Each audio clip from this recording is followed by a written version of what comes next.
estoy acostumbrado a las luces. Sí, estoy acostumbrado a las luces porque alguna vez pertenecía a ese grupo. ¿Sí? Pero después que me casé ya no era más de las luces. Era de los winners. Bien. Dice, bendecido el hombre que haya una esposa porque haya el bien. Haya el bien. Bueno, qué linda canción que cantamos. Todas, ¿no? Obviamente, pero siempre la última es como la que queda campaneando acá en el tubo, ¿no? del oído. ¿Sí? Atráeme a ti, no me dejes ir. Te anhelo, te necesito, ¿no? Y muchas veces nosotros cambiamos esa letra hablando de me amo, me anhelo, me necesito. Y al Señor le decimos, dime que cerca estás por las dudas. ¿Sí? Como los bomberos. Estate atento a cualquier cosa, si te necesito, te llamo. Pensando que nuestro servicio a Dios o el ser hijo de Dios depende de nuestra fuerza, de nuestra capacidad, de nuestro intelecto y de todo lo que humanamente nosotros podemos explicar.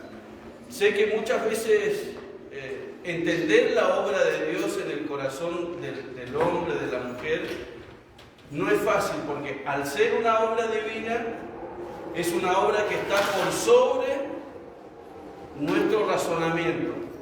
Por eso yo agradezco a Pablo dentro de esa gracia y esa capacidad que Dios le dio para poder explicar de la mejor forma posible de qué se trata la obra de Dios en nosotros, de qué se trata la venida de Dios o del Espíritu Santo o de Cristo a nuestra vida y a nuestro corazón. Y eso es lo que estamos tratando de hacer al recorrer el capítulo 8 del libro de Romanos.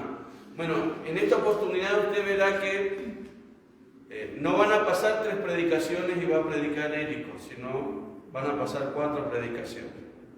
Bueno, ese fue un error mental mío, pensando que a Érico le iba a tocar predicar en Navidad, ¿sí? Por esa contabilidad que yo llevo. Le pregunté si él podía predicar en Navidad, me dijo que sí, pero después me corrigieron la fecha, porque la fecha que yo había calculado del anterior. Así que por eso, digo para los observadores, capaz que algunos no se dan ni cuenta, pero para los observadores se van a dar cuenta que esta vez yo voy a estar 4 veces y después viene Érico con la predicación de Navidad. ¿Sí? Oremos, ¿sí?, constantemente por quienes están delante de nosotros, no solamente el día domingo, sino también en los grupos, para que Dios pueda hablarnos a través de cada uno de ellos. Yo sigo sorprendiéndome en mi hogar cuando compartimos la meditación bíblica a la noche, cómo a veces Dios apoya lo que yo medité y otras veces me muestra cosas que digo, yo soy el pastor, yo debiera haberlo visto. Veo esa exigencia de uno por ocupar una responsabilidad que supuestamente está por sobre los demás, que a veces nosotros entendemos que está sobre los demás, pero que simplemente es la designación del Señor, no por un mérito propio, sino simplemente porque Dios dice, bueno, si te quedas allí en la banca, a lo mejor tu servicio no va a ser tan bueno y tu crecimiento en el Señor no va a ser bueno. Pero cuando el Señor te expone y te saca del rebaño para llevar el cencerro que suena y guía al resto de la manada, la conciencia y la responsabilidad es mucho más grande. Por eso la Biblia habla de que los pastores, los líderes, un día van a tener que dar cuenta de su ministerio. Y Hebreos dice, el autor de Hebreos dice, esperemos que lo hagan con gozo y no gimiendo. Gimiendo, llorando es cuando se entiende que la tarea que se nos fue designada en mayor o menor medida no fue cumplida de acuerdo a la voluntad. Yo creo que muchas veces pasa sobre esta tierra de que a los ojos de los hombres muchos líderes parecen ser muy exitosos. Pero el verdadero éxito lo va a marcar un día cuando estemos delante del Señor y Él nos recibe. O también, como decimos en Chile, nos pegue la desconocida. ¿Quién sos vos? No, ¿te acordás que yo trabajaba, ¿te acordás los enfermos que soltaban las muletas? ¿Te acordás cuando fui al hospital? ¿Te acordás cuando se convirtieron 5 esa noche que conté mi testimonio? No me acuerdo, no tengo nombre. Apártate de mí, obrador de Malta. Entonces, que Dios nos pueda ayudar, amados hermanos. Bien, hoy vamos a ir a Romanos capítulo 8, versículo 12 al 17. Vamos lentamente, vamos paso a paso, pero también prestamente para poder entender un poco más la obra de Dios en nuestras vidas. Vamos a leerlo, por favor, en 2 versiones, menos Reina Valera. Esa dejémosla para el final. Necesitaría una... No, tampoco. Necesitaría una NBI.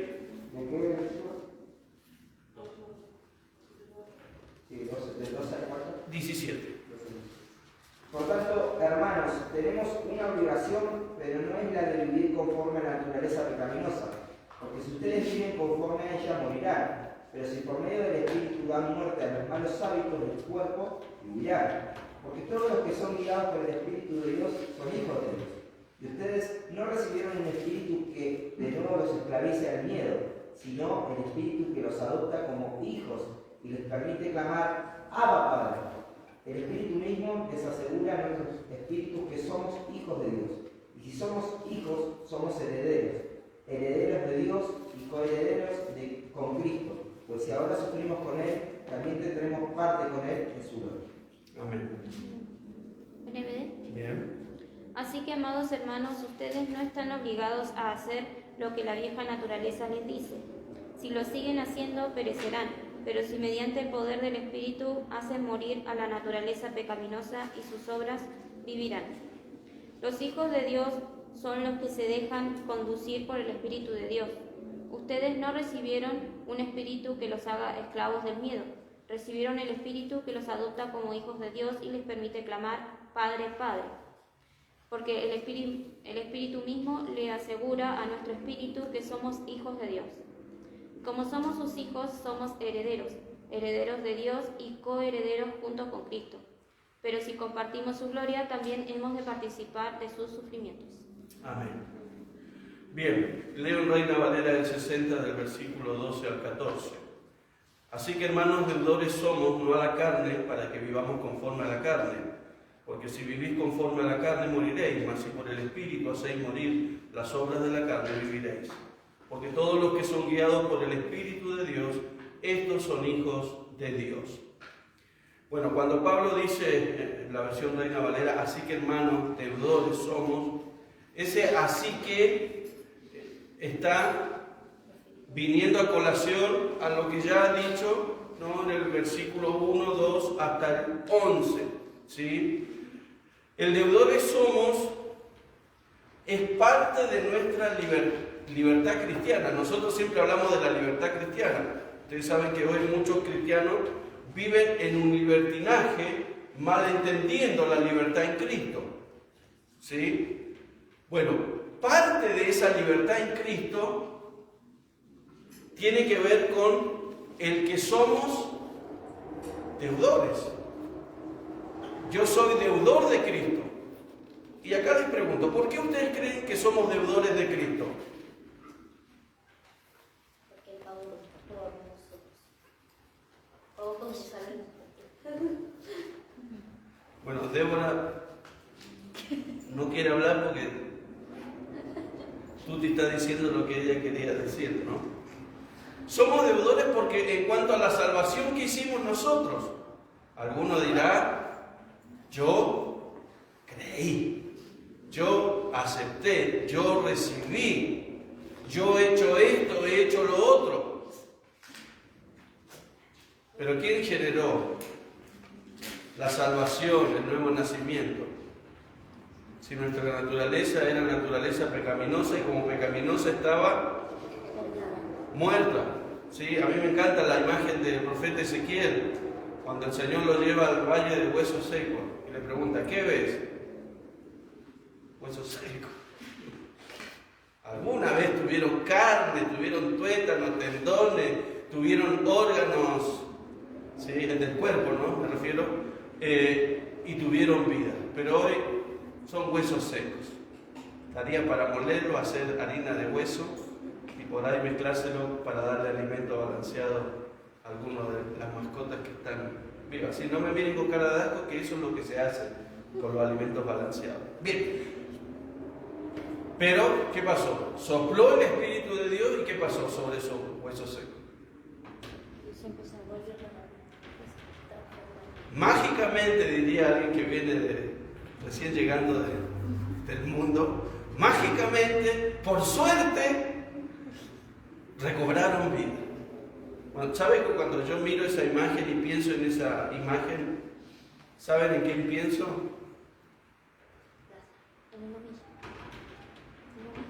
Pienso en mí. Esa era mi condición. Aunque ustedes no lo crean, yo era puros huesos. Huesos muertos, sin vida. Sí, bueno, gracias a los que entienden mi sutil humor. ¿Sí? Gracias. Le agradezco. Los que no entienden me mandan un mensaje a WhatsApp y yo por ahora les contesto. Qué bueno es entender de que nosotros estábamos muertos e íbamos camino a la salvación, pero Dios en su gracia, por algo que solamente tiene que ver con su amor y su misericordia, nos designó para decir, sobre vos voy a soplar vida. Y algunos literalmente estaban muertos, ¿no? No, nuestra hermana Sandra, ella cuenta, ¿no? Que su vida estaba al borde de la muerte y ahí tuvo un encuentro tremendo con el Señor. Y Dios le ha regalado más años de vida, le ha permitido tener un compañero de ruta, ¿no? Si no, eso no hubiese ocurrido. Hoy Jaime estaría, bueno, no sé si estaría acá, ¿no? Entonces, ¿cómo Dios articula todas las cosas para obrar de acuerdo a su bendito plan? Yo siempre he pensado que hubiese sido de Érico, si no conocía a mi hija. Estaría en el Señor. Bueno, en realidad siempre pensamos lo que podría haber pasado, sí. Creo que a veces no es saludable ponernos a pensar así. Porque si no, a veces nuestra humanidad nos empieza a jugar mal. ¿Sí? Y empezamos a tener pensamientos que no tienen que ver. Esto permitió el Señor y lo hizo para bien y para nuestra bendición. Es interesante, ¿sí? Porque Pablo viene hablando de la santificación, ¿sí? O viene discutiendo con los romanos acerca de lo que es la santificación. La santificación no es simplemente una posición. Somos santos, sino también es algo progresivo. Vamos camino a una total santificación, porque debemos reconocer que todavía en nuestras vidas luchamos con el pecado en la mente y a veces seguimos practicando el pecado en nuestro cuerpo. ¿Qué es lo que debemos hacer? Seguir insistiendo en que nuestra carne, nuestro cuerpo físico, no esto, sino nuestros deseos, nuestras pasiones que van en contra de la palabra de Dios, definitivamente sean clavadas en la cruz. Y podamos decir como Pablo, con Cristo estoy juntamente crucificado. Y ya no vivo yo, mi ego, mis deseos, sino Cristo vive en mí. ¿Por qué no practicamos el pecado? Por nuestra fuerza de voluntad. ¿Por qué no practicamos el pecado? Y porque yo soy fuerte. Eso es un error pensar de esa manera. El único que nos da poder para vencer al pecado es aquel que es santo. Y es el Espíritu Santo, que vive en nosotros como parte del regalo de la salvación de Dios, que nos ha dado el sello de su Espíritu, que no es simplemente una marca, sino que es la vida del Espíritu, es la vida de Cristo en nosotros. Bueno, en Romanos 7, si usted tiene tiempo, vuelva a leerlo. Pablo habla constantemente de cómo nosotros estamos luchando con nuestra naturaleza pecaminosa. Y si yo le diera oportunidad a ustedes, seguramente ustedes contarían cosas con las que están luchando. Si no se las ha contado a nadie, por favor, cuéntenselas a alguien de confianza, para que reciba una palabra de aliento, una palabra de ánimo. Ojo, el que va a escuchar los pecados de los hermanos tiene que saber asimilar lo que se le está contando. Porque si no, la primera reacción puede ser: pecadora. Vos no puedes estar en la iglesia, vos no puedes estar acá haciendo esas cosas. No. Hay que entender de que ella está en un proceso. ¿Se recuerdan, no? Cuando les contaba del pastor que decía: mire, cada vez que usted vea a un hermano en su congregación, vea el cartel que dice obra en peligro, obra en construcción. Usted sabe que cuando una obra está en construcción no hay que acercarse mucho porque algunos casos puede ligarse. ¿No? Se cayó una brocha, se cayó un tacho de pintura, alguna herramienta, y si usted estaba muy cerca, sácate. Entonces tenemos que tener cuidado, no porque tenemos que mantener distancia de nuestro hermano, sino que a veces la naturaleza vieja de nuestro hermano nos puede salpicar a nosotros, y nosotros, que somos tan espirituales, podemos tener una reacción mucho más carnal que la de nuestro hermano, ¿no? Y ahí se generan las discusiones y a veces también las trenzadas a mano entre los hermanos. Acá nunca pasó. Vamos a ver en esta reunión de balance cómo... No, es una broma. Cómo terminamos, pero se generan rispideces, diferencias, ¿sí? Y no solamente en el contexto de la iglesia, a veces en el mundo también. A veces sorprende, hermanos, el comportamiento de muchos creyentes, que cuando usted lo escucha hablar acá, qué educado, qué respetuoso, pero cuando está en el contexto del trabajo o donde estudia, insulta más que los que no conocen al Señor. Eso es terrible, hermanos. Es terrible, pero tenemos que enseñar y tenemos que hablar que todas las actitudes pecaminosas tienen que ir a la cruz de Cristo y el Espíritu de Dios tomar dominio absoluto sobre nuestras vidas. En la vida cristiana hay una decisión que debe hacerse, y es la fe inicial. Pero también hay decisiones continuas que se deben hacer. Y esto tiene que ver con un estilo de vida basado en la fe inicial. El primer paso, la primera decisión, es renuncio al mundo, renuncio al demonio y renuncio a los deseos de la carne. Eso es lo que debe enseñarse en el bautismo. El bautismo es la muerte de la carne y la resurrección de una nueva vida. Ahí comienza el proceso. Y ese proceso es como dice el proverbio, va de aumento en aumento, hasta que cuando un día estemos delante de la presencia del Señor, vamos a ser perfectos. Yo no sé en qué proceso está usted. Yo siento que estoy ahí 99,8. Wow. Sí, eso me sonó como que estoy exagerando. Bueno, estoy entonces en un 50%.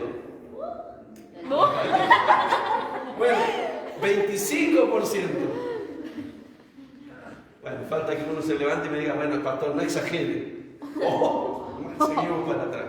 Creo que cada uno debe analizarse constantemente en qué etapa de crecimiento está. Ustedes habrán leído Pablo escribiéndole a los Corintios, dice, examínese cada uno en la fe, si está creciendo, si está aumentando, o está decreciendo y está bajando. Y eso queda en evidencia por algunas cositas que vamos a decir más adelante. Bueno, dijimos la semana pasada, acá en el versículo 13 también está la palabra sí. En el versículo 13, discúlpenme que me haga así, pero necesito a veces para focalizar bien.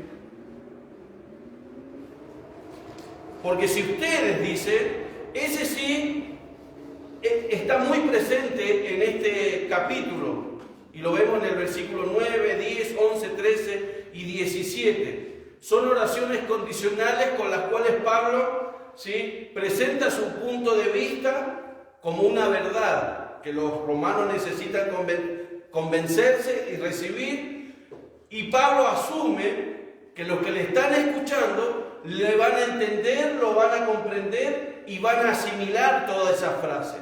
Bueno, creo que Pablo, esa es su motivación al escribir y es su oración también. Bien, ¿qué debemos matar para poder vivir?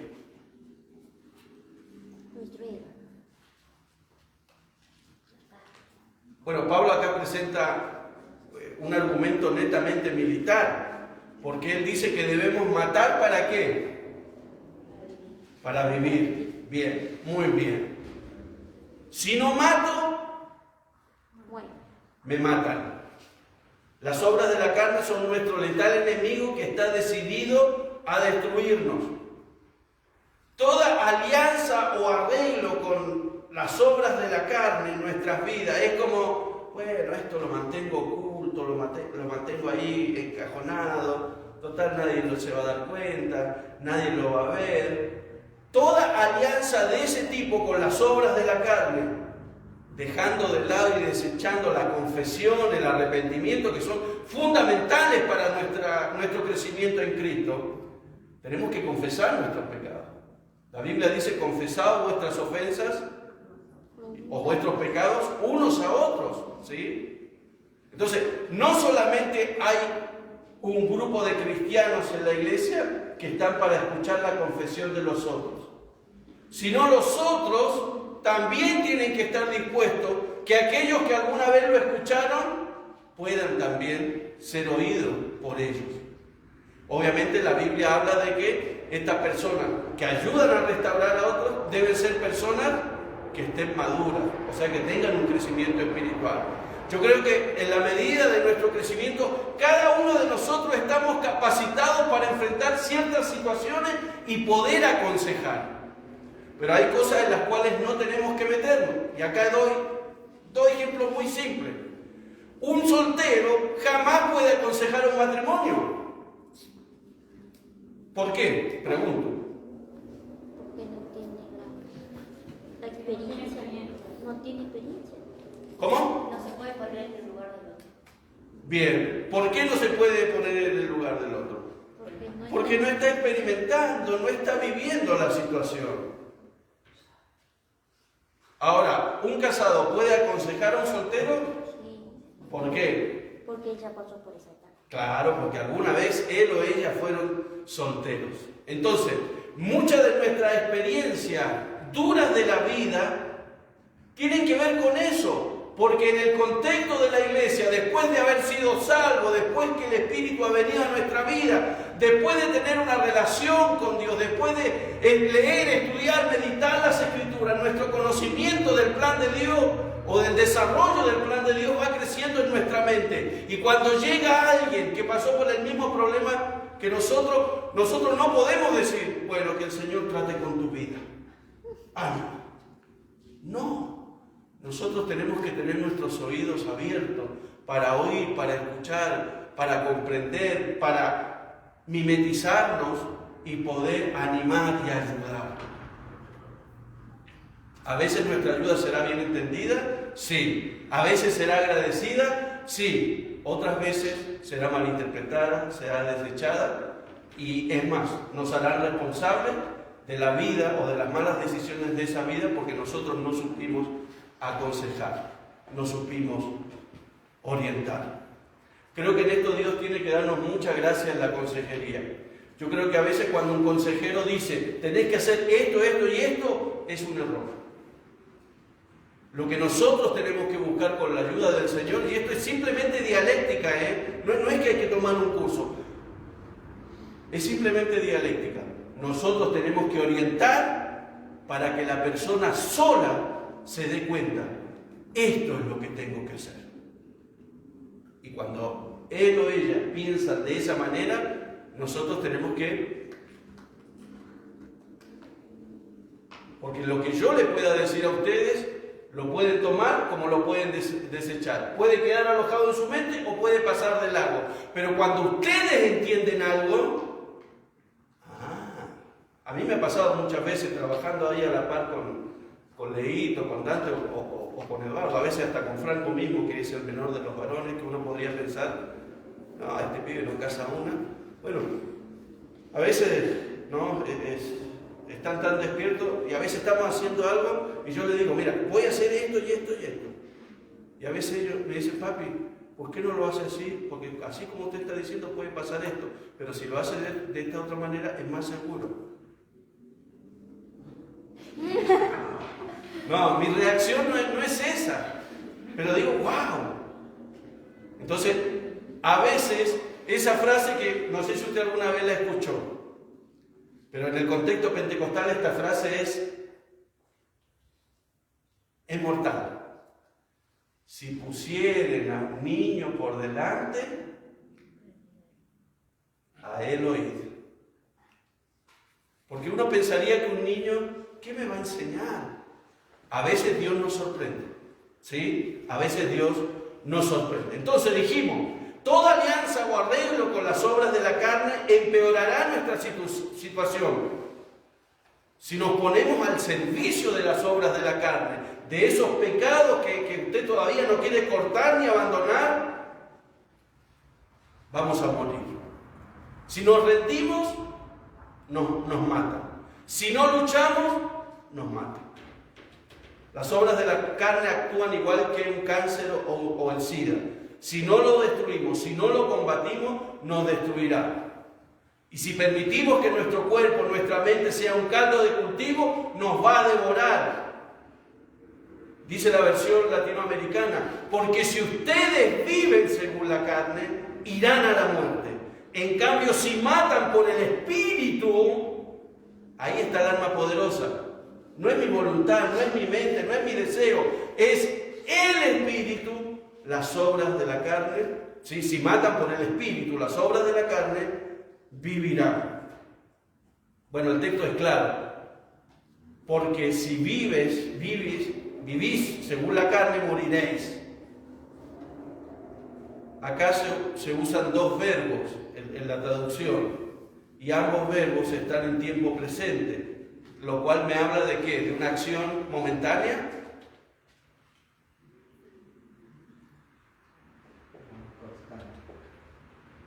Habla de una acción constante, de una acción continua, de algo que no es que, hoy solamente, no. Mientras vos no combatas, eso va a ser constante, pero lo peor de todo es que puedes terminar muerto. Bueno, la Biblia revela 3 etapas de la muerte. ¿Algunos se la acuerdan?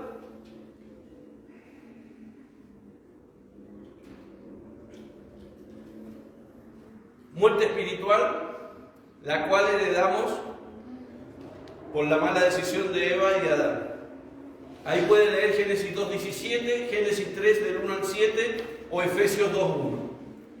Después, bien, la muerte física, ahí puede leer Génesis 5, ¿sí? Lo que era un ser creado para siempre pasó a ser un ser limitado en cuanto a su vida sobre esta tierra. Segundo, la muerte física. Tercera, la muerte eterna, ¿sí? La muerte eterna. Ahí puede leer Apocalipsis 2:11, Apocalipsis 20:6 y 14 o Apocalipsis 21:8.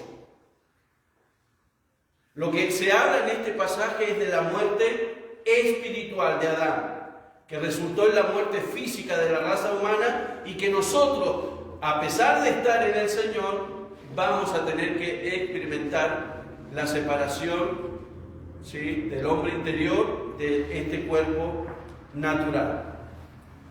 Si escogemos permanecer en él, en el pecado, en las obras de la carne, nos matará eternamente. Y esa será lo que Apocalipsis denomina, o la Biblia denomina, como la muerte segunda. Como cristianos debemos morir al pecado y al yo y vivir para Dios. Eso es lo que Pablo plantea en el capítulo 6 de Romanos. Si quiere, vuelva a leerlo y engánchelo con esto nuevamente, ¿sí? Dice, mas si por el Espíritu hacéis morir las obras de la carne, viviréis. Así nos dice el versículo 13. Entonces la seguridad de la salvación de los creyentes o del creyente es validada, respaldada y demostrada ¿por qué cosa? Por su estilo de vida, que es un estilo de vida diferente al mundo. Hoy muchos teólogos definen que muchas congregaciones o iglesias locales no tienen diferencia con el mundo. Y acá no estamos hablando ni de la música ni de la tecnología. Estamos hablando de conductas de vida, de formas de vida. Si usted quiere leer sobre cómo es la vida cristiana o cómo debiera ser, bueno, Pablo en todas sus cartas habla de cómo, por ejemplo, una de las cosas que a mí me sorprende en Efesios, pero que Pablo toca con menor profundidad en sus otras cartas, es el matrimonio. ¿Cómo debiera ser el matrimonio? La relación entre el matrimonio, la relación con los hijos, ¿sí? Pero si usted quiere leer cómo es la obra, digamos, la vida cristiana en cada uno de nosotros, lea el libro de Santiago y lea Primera de Juan, ¿sí? Los creyentes no viven o no vivimos en este nuevo estilo de vida en nuestras propias fuerzas, sino es por el poder del Espíritu Santo. ¿Por qué? Porque el versículo 14 lo dice. Porque los hijos de Dios son todos aquellos que son guiados por el Espíritu de Dios. ¿Qué es lo que está guiando tu vida? Tendría que ser una pregunta que debo hacerme en esta mañana. ¿Qué es lo que guía mi vida? ¿Es mi ego? ¿Son mis deseos? ¿Son mis pasiones? ¿Son las obras de la carne en mí las que me guían? Hay peligro, ¿sí? Bueno, como dice el cartel, ¿no? Peligro, obra en construcción. Sigamos construyendo para arriba, no para abajo, ¿sí? En este contexto, las obras de la carne son vistas como la vida de la vieja naturaleza pecadora. Versículo 14 también remarca algo que es importante, dice, porque los hijos de Dios, ¿sí? Y usa una frase en plural, ¿sí? En el Antiguo Testamento sabe que cuando se menciona a los hijos de Dios es para referirse a los ángeles y raramente para referirse al ser humano. Pero el singular fue usado para referirse en el Antiguo Testamento, por ejemplo, a Adán, a Israel, al rey de Israel y al Mesías que iba a venir. Entonces, cuando el texto dice, porque los hijos de Dios, está hablando de todos los creyentes y de todos los que pertenecen a la iglesia. Igualmente Pablo, en este versículo 14 en el original, usa la palabra hijos, pero en el versículo 16 usa la palabra niños, ¿sí? En el original. Pero ambos son usados como sinónimo en este contexto. El versículo 14 nos dice, todos los que son guiados por el Espíritu de Dios, que es un presente pasivo, el cual denota una acción continua o una guía continua ¿de quién? Del Espíritu en nuestras vidas. No es algo momentáneo. No, cuando alguna gente dice, me tocó el Espíritu. Pero después usted cuando lo ve en la calle, usando malas palabras, engañando a la señora viejita que le cobra la despensa, engañándola con el vuelto, haciéndole el cuento del tío, ¿no? ¿Quién vio 9 reinas? Ahí aprende todas las mañas que usted podría hacer. Si quiere seguir practicando la obra de la carne, vea 9 reinas. La guía del Espíritu no es un momento, no es un día, no es un horario. ¿Sí? Por eso a mí a veces me choca, pero no es que reacciono mal, está todo bien, son lenguajes que se usan. Hoy nos juntamos para estar en la presencia del Señor. Pero en tu casa no estaba en la presencia del Señor. En la calle no estaba en la presencia del Señor. En tu trabajo no estás en la presencia del Señor.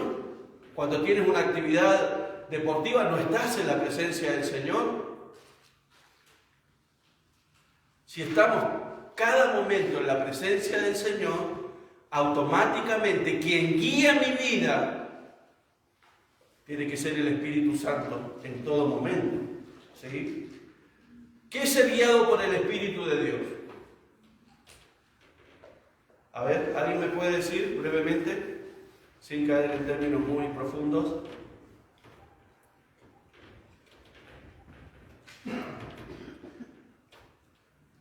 ¿Qué es ser guiado por el Espíritu? Perdón. Sí, como muchas veces se plantea es esa convicción que podemos tener nosotros. O muchas veces puede ser ese susurro o esa voz interna que nos dice qué es lo que está mal, pero tampoco lo podemos escuchar. Ser guiado por el Espíritu es alguien, una persona física que nos puede estar hablando frente a lo que tenemos por delante. Bien, gracias. ¿Cómo tener seguridad frente a lo que vas a hacer? Sentir esa paz y esa seguridad de decir esto es lo correcto. Sí, una de las cosas que yo siempre he escuchado, que frente a toda decisión, si sientes paz, es porque Dios está en el asunto.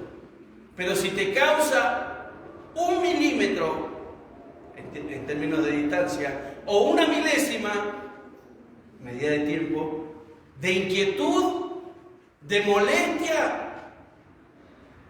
debes entender de que no es el camino que debes decidir. Ahora, si las 2 decisiones que puedes tomar te causan molestia, ¿qué quiere decir eso?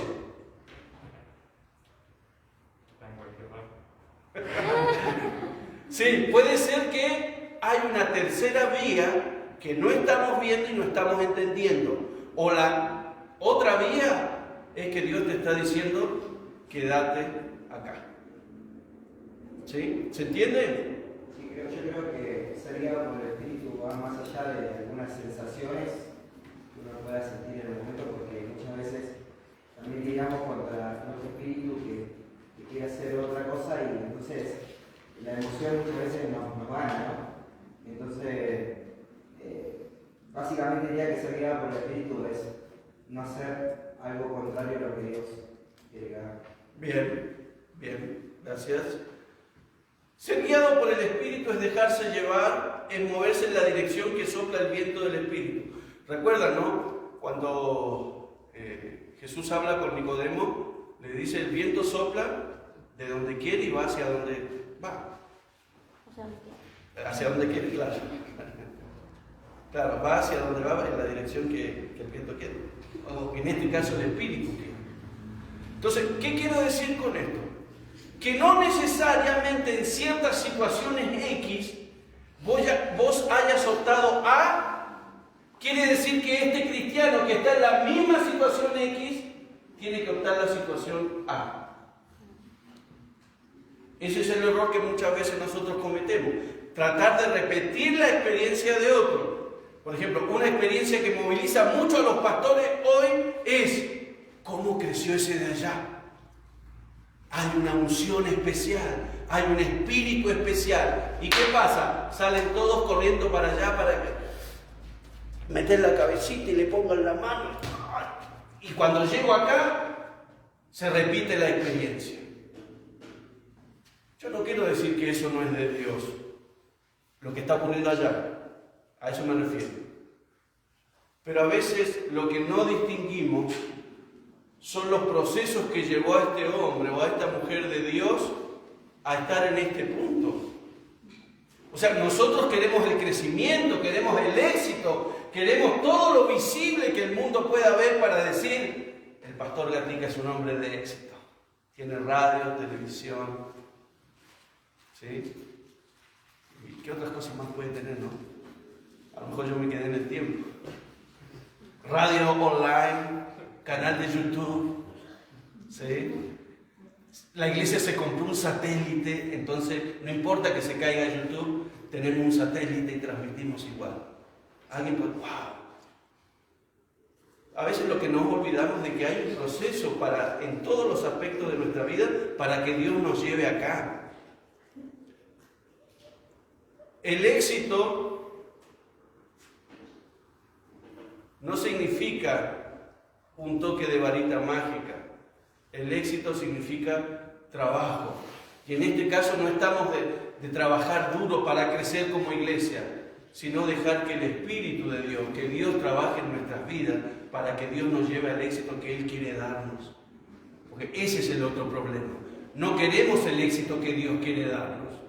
Queremos el éxito que tiene el otro. Pero Pablo, estando preso por causa del Evangelio, él cantaba y oraba a la medianoche. Pablo, golpeado, medio muerto, él no decide escapar. Él se vuelve a meter en la ciudad. Y los hermanos lo convencen: Pablo, no te quedes, te van a matar. Tienes todavía una tarea que cumplir. Dice que lo bajaron por un canasto por el muro de la ciudad para que se vaya. Entonces, ¿se da cuenta? Los parámetros de éxito en la Biblia son muy diferentes a los parámetros de éxito de este mundo. Cuando yo busco los parámetros de éxito de este mundo, ¿qué es lo que estoy mostrando? Pero bíblicamente hablando, de lo que hemos hablado en esta mañana, ¿qué estoy mostrando? Los deseos carnales. Las obras de la carne, los deseos de la carne, bueno, lo que dijo Érico, ¿no? Pero yo quería que me digan ahí la frase que está ahí bíblicamente, con la que yo tengo que irme pensando: Señor, ¿cómo está la balanza con las obras de la carne en mi vida? ¿Realmente me tira mal las obras de la carne? ¿O dejo que el viento de tu espíritu me lleve? ¿Sí? Para entender el concepto de ser guiado, bueno, es un término que está en tiempo pasivo y se traduce como ser guiado, traído, conducido, movido, dirigido por el Espíritu de Dios. Por lo cual no dependo de mí mismo sobre el rumbo que debo tomar, la decisión que debo hacer, ni mi fuerza, sino del Espíritu de Dios. Es el Espíritu Santo el que actúa, que toma la iniciativa, que nos mueve, dejándonos llevar por el Espíritu. Es una indicación de que somos hijos de Dios. Y ojo, el Espíritu jamás te va a llevar a hacer algo que ya alguien no haya hecho en la Biblia. Entonces acá viene la mala interpretación. David tuvo 5 esposas o 4 esposas, entonces yo, que soy guiado por el Espíritu, voy a darme la licencia de tener más de una esposa. ¿Por qué? Porque esa experiencia está reñida con lo que Pablo le escribe a Timoteo. Le dice: marido de una sola mujer. El Espíritu nos atrae hacia Cristo y entonces forma a Cristo en nosotros. Y eso lo vamos a ver más adelante, pero leo el versículo 29 de este mismo capítulo. Porque a los que antes conoció también los predestinó para que sean hechos conforme a la imagen de su Hijo, para que Él sea el primogénito entre muchos hermanos. En el cristianismo hay más que una simple decisión inicial. Creo en Jesús, hice la oración de fe, ya soy cristiano. El cristianismo es mucho más que una decisión inicial. Hay muchas decisiones para tomar en el cristianismo, pero que sea el Espíritu en tu vida el que te ayude a tomar correctas decisiones. Ahora, ¿podemos equivocarnos? Sí. Por falta de conocimiento, por falta de sabiduría. Pero nuestra actitud frente a nuestros errores y a nuestras ofensas ante el Señor, ¿cuál deben ser? ¿Me alejo de la iglesia? ¿Escucho el mensaje del diablo? No, vengo, pido perdón, me arrepiento y busco que el Espíritu venga a mi vida, venga a mi corazón, a mi mente, tome el control. A veces decir que Dios controle tu vida es una frase tan simple, tan fácil de decir, pero después cuando tenemos que verla reflejada en nuestras vidas, parece algo inalcanzable, pero no es algo inalcanzable.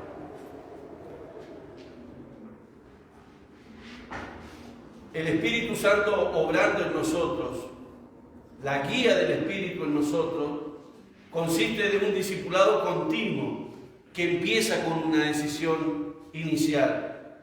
Por eso, con esto no estoy diciendo, el discipulado que hacemos, vio el material que estamos trabajando algunos, bueno, cuando termine esos libros, ya estoy. No, después vendrán otros discipulados. De hecho, predicar, exponer la Escritura, es estar discipulando. Predicar el Evangelio, meditar la Escritura, compartirla unos a otros, es estar predicando el Evangelio y es estar creciendo en el Señor. Cuando hablamos de la guía del Espíritu no nos estamos refiriendo, como decía Érico, a eventos especiales, a tiempos especiales, ni siquiera a ministerios, sino a actividades diarias que tienen que ver con toda mi vida. Yo solamente no puedo ser guiado por el Espíritu cuando estoy acá predicando. Uy, qué lindo que predica el pastor, y viste que cuando dijo eso, ay, sentí algo acá y el Señor me tocó. Y la verdad que voy a pedir perdón. Pero cuando llego a mi casa, siempre yo tengo que cortar la cebolla. ¿Por qué no la corta el Dante? No, y estoy enojado. Y Carmen, que no llega, que podría estarme ayudando, es mi ayuda idónea, pero ¿a dónde andará? ¿Eso es guiado por el Espíritu? A veces le ponemos título a nuestro cónyuge, esa desgraciada, el desgraciado. Eso es guiado por el Espíritu. ¿Qué dice la Biblia? Los dos serán una sola carne. Entonces, si yo la trato a ella de desgraciada, a mí mismo me estoy diciendo que soy un desgraciado. Bueno, ni hablar de cómo tratamos a nuestros hijos. ¿Sí? Que Dios nos pueda ayudar, amados hermanos. Nuestra hija puede ser la peor persona, pero por fe sigamos mirando de que Dios está actuando y trabajando en su vida y será un siervo y una sierva de Dios después que se rinda a Cristo. No simplemente proclamémoslo, demostrémosle a nuestros hijos. Y eso a lo mejor va a requerir muchas veces un espíritu de perdón de parte de los padres hacia los hijos, con las ofensas que muchas veces recibimos. Eso no quiere decir que nos vamos a corregir, hermano. No estoy diciendo eso. No estoy diciendo que cerremos la boca como un manso cordero y dejemos que nos degüellen. No. Pero cuando tengamos la oportunidad, corrijamos, enseñemos, mostremos el camino. Pero mostremos el camino también con acciones de nuestra parte. ¿Sí? Yo no le puedo enseñar a mi hijo a orar si yo no oro con él. Yo no le puedo enseñar a mi hijo a leer la Biblia si yo no leo la Biblia con él. Yo no le puedo enseñar a mi hijo a meditar la Escritura si no medito con él. Bueno, ¿cuánto más en el ministerio? Ustedes me ven, ¿no? Y digo constantemente, en el futuro vamos a necesitar pastores, más de uno seguramente. Pero yo como pastor, ¿qué es lo que tengo que hacer? Dejar que la gente pueda trabajar a mi lado, pueda sentarse, charlar, pensar. Bueno, eso es lo que hacemos en la reunión de informes. Ustedes a lo mejor piensan, 4 o 5 horas vamos a estar ahí y yo ni hablo. Sí, porque a veces pasa eso, ¿no? Veo que siempre hay 3 o 4 que miran el micrófono ahí y no lo quieren soltar, ¿no? Y hay otros que se sienten cómodos con eso. Uy, qué bueno, no se acuerdan ahí para que no me pregunten a mí, Señor. Cúbreme con tu sangre, que no me vean, ¿no? Porque no queremos opinar, no queremos decir nada, pero usted entienda que ese trabajo que hacemos en equipo, que generalmente siempre va a quedar algo para hablar, para discutir. De hecho, seguimos, a pesar de que nuestra iglesia tiene 13 años, seguimos hablando cosas que debieran haber estado claras desde el principio, pero son cosas que antes no necesitábamos. Porque las necesidades son las que hacen surgir las decisiones que hay que tomar, ¿sí? Ojalá uno tuviera la visión de decir, bueno, esto es así, y cuando la gente va llegando ya no hay que discutir porque esto ya está decidido. Pero ¿sabe a veces lo que pasa? Que alguien mira la idea y dice, pero esto se podría mejorar, pastor. No, esto lo decidimos así nosotros los fundadores. ¿Te gusta? Bien. Si no te gusta, viste la puerta de nuestra congregación es giratoria. Podés entrar con la misma facilidad que podés salir. ¡Wow! Bien. Versículos 15 al 17 hasta la primera parte. Pues no habéis recibido el espíritu de esclavitud para estar otra vez en temor, sino que habéis recibido el espíritu de adopción por el cual clamamos Abba Padre. El espíritu mismo da testimonio a nuestro espíritu de que somos hijos de Dios. Y si hijos, también herederos. ¿Herederos de quién? de Dios. Qué bueno, ¿no? El Espíritu, ¿sí?, es el que da testimonio. Hay varias partes en las cartas de Pablo donde está la construcción gramatical esta y es usada para describir lo que el Espíritu Santo produce en el creyente. Bueno, en el versículo 15, por ejemplo, habla del espíritu de esclavitud y habla también del espíritu de adopción. En 1 Corintios 4:21 habla del espíritu de mansedumbre. En 2 Corintios 4:13 habla del espíritu de fe, de fidelidad. Y en Efesios 1:17 habla del espíritu de sabiduría y de revelación. Pablo usa muchas veces la palabra neuma, que es para espíritu, a veces refiriéndose al espíritu humano y a veces refiriéndose al Espíritu Santo. ¿Cuál sería el comportamiento de una persona que está dominada por un espíritu de esclavo? ¿Y cuál sería el comportamiento de una persona dominada por el espíritu de un hijo adoptado? Bueno, ninguno de nosotros fuimos esclavos, ¿no? Literal. Bien, sí. Alguien que vive con el espíritu de esclavitud tendría desconfianza. Su amo lo llamaría, pero iría: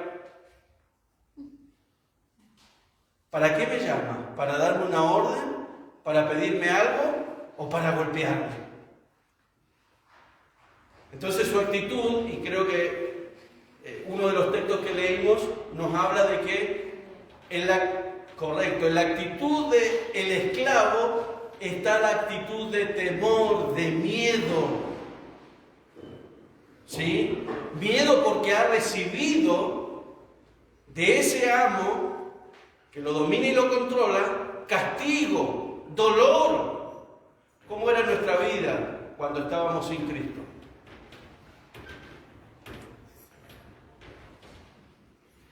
¿Era linda? ¿Usted lo disfrutó? Muchos venimos con huella de dolor, ¿sí? Con huella de sufrimiento. El espíritu de esclavitud limita nuestros movimientos, no nos permite decidir por nosotros mismos. Bueno, literalmente es un esclavo de la obra de la carne. Pero la persona que es dominada por el espíritu, ¿sí?, o que tiene el espíritu de adopción, o mejor dicho, de un hijo adoptado, su comportamiento es radicalmente diferente. ¿Por qué? Porque un hijo adoptado, ¿cómo es? Bien, es libre y se siente así. Es dueño y se siente dueño, por lo cual respira aire de libertad, de confianza, de autoridad, de seguridad y de alegría. El esclavo llama a su dueño en voz baja. En cambio, el hijo le grita: ¡Padre! ¡Papá! ¡Papito! Bueno, a mí nunca me pasó, pero me contaron. Hay una imagen en nuestra familia, nuestro hijo varón mayor, corriendo detrás del padre para alcanzarlo en el taxi. Se escapó de la casa y mi esposa lo fue a alcanzar a la ruta. Gracias a Dios, yo no me di cuenta. Esa es una anécdota que cuenta Carmen. No, yo no la vi.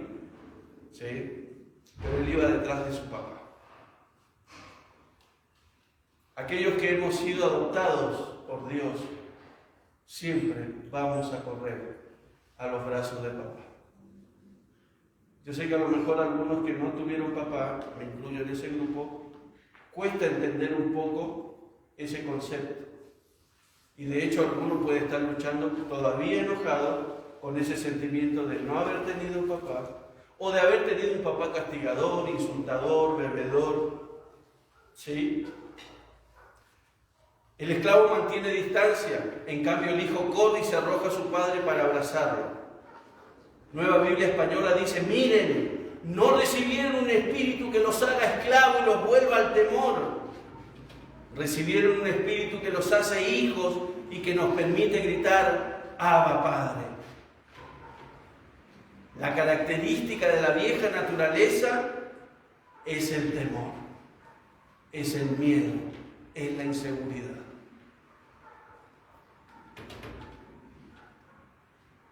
¿Usted sabe cómo era la adopción en la ley romana? Era muy difícil adoptar un hijo, o era muy difícil que un niño, una niña fuera adoptada, pero una vez realizada era algo que no podía volverse atrás. Aunque el padre y la madre despreciaran a ese hijo adoptado, la ley romana lo amparaba. Ese hijo iba a ser el heredero de todo lo que su padre pudiera tener. Esta figura apoya la verdad teológica de la seguridad del creyente. Un hijo natural en la ley romana podía ser desheredado, pero no un hijo adoptado. Un hijo adoptado no podía ser desheredado. La Biblia dice que somos hijos adoptivos de Dios. Entonces todas las riquezas de Dios vienen para nosotros. Pero no se ponga contento, porque usted enseguida empieza a pensar las riquezas de Dios. Dios es el dueño del oro y de la plata. Entonces en estos bolsillitos tiene que haber papá, más oro y más plata. Mire, esas riquezas de las cuales usted está pensando son riquezas que van a quedar en este mundo. A no ser que le hagamos un cajón de 2x4, ¿sí? Lo podríamos sepultar con todas sus cosas valiosas que usted tiene, pero esa no la va a poder disfrutar en la próxima vida. Entonces, la riqueza que nos hereda Dios tiene que ver con esa eternidad que vamos a vivir y vamos a pasar con Él. Bueno, Pablo usa muchas metáforas de la familia para describir la salvación. Lo repite en el versículo 15 y lo dice también en el 23. Juan y Pedro usaron la metáfora similar al nuevo nacimiento también para hablar en cuanto a la salvación. Abba, ¿qué significa? Abba no es un grupo de música de la década del 70 y el 80, ¿sí? Que cantaban muy lindo. Es un término arameo por los cuales los hijos llamaban a sus padres en casa. No era algo que se usaba en público, era un término que se usaba en casa, en el contexto familiar. Abba quiere decir papi o papá. Recordemos que Jesús y los apóstoles hablaban arameo. Entonces los creyentes podemos venir al Dios Santo con una fe firme y una confianza por medio de la sangre de Cristo y a través del Espíritu Santo que habita en nosotros, y podemos decirle, papá, acá estoy. Podemos pedir su bondad, como también podemos pedir su clemencia. Señor, papá, te he fallado. Pero te lo digo yo para que no te lo diga nadie más, porque ahí anda el acusador. ¿Sí? Ese acusador que fue a denunciar a Job y a decir, claro, ¿cómo Job no te va a alabar, no te va a servir si mira todo lo que tiene? Pero quítale los bienes, a ver si va a seguir. Y Job es la muestra viviente de que un hombre que puede perder todo este mundo, todas las cosas que este mundo puede dar, puede mantener su integridad y decir, Dios está por sobre todas las cosas. Aunque, claro, la lucha de Job era entender por qué Dios me puso en este trance. Y más las palabras de los amigos. Bueno, es verdad que sorprende que la humanidad pecadora pueda llamar a Dios Padre. Es sorprendente. Éramos hijos de ira, dice la Escritura. Y hoy somos hijos adoptados que podemos decirle papá, papito. Gracias a Dios por esta gran misericordia. Que Dios nos pueda ayudar, amados hermanos, en este tiempo, ¿sí? Para crecer en esta relación. Me quedaron algunas cosas, bastantes, dando vueltas, pero voy a tratar de meterlas en el próximo sermón, ¿sí? Mi deseo es de que usted pueda meditar en todo lo que hemos compartido en esta mañana. Somos hijos, tenemos una relación con nuestro Padre. Veamos qué es lo que está obstaculizando esa relación, y sin duda tiene que ver con el pecado y las obras de la carne. Analice. ¿Necesita ayuda? Pida ayuda. Charle, converse. No siga con eso. Ni siga en su fuerza. No. a mí déjenme solo, yo puedo, soy bien machito, soy bien mujer. Tengamos cuidado con eso. Nos necesitamos mutuamente para animarnos, para consolarnos, para corregirnos y para seguir creciendo en el Señor. Vamos a orar un momento, ¿sí? Vamos a orar. Quiero que usted ore con sus palabras también al Señor. No simplemente sea oidor de lo que yo estoy orando. Ore también en sus palabras al Señor. Querido Dios, gracias en esta mañana por tu infinito amor y tu infinita misericordia. Gracias por hacernos tus hijos. Gracias por hacernos tus siervos. Gracias por tener tanto amor por nosotros. Estábamos solos, tristes, abandonados, a merced, Señor, de un gran amo que nos destruía, que nos castigaba. Señor, que en apariencia nos daba felicidad, pero era una felicidad momentánea, pasajera, efímera. Señor, en definitiva, una felicidad que se termina en este mundo. Pero gracias, porque cuando la revelación de tu palabra, la revelación de tu persona, la revelación de tu salvación se manifestó a nosotros, pudimos entender la mentira en la que vivíamos. Y hoy entendemos que estamos en la verdad. Señor, queremos caminar, queremos vivir en la verdad. Permítenos, Señor, sacar todo engaño que haya en nuestra mente, todo engaño que haya en nuestro corazón, toda mentira que el enemigo haya sembrado, Señor, que podamos quitarla de nuestra mente y de nuestro corazón para que la verdad tuya sea la que domine, la que controle nuestra mente y nuestro corazón. Te damos gracias, Padre, y te bendecimos en esta mañana, en el nombre poderoso de Jesús.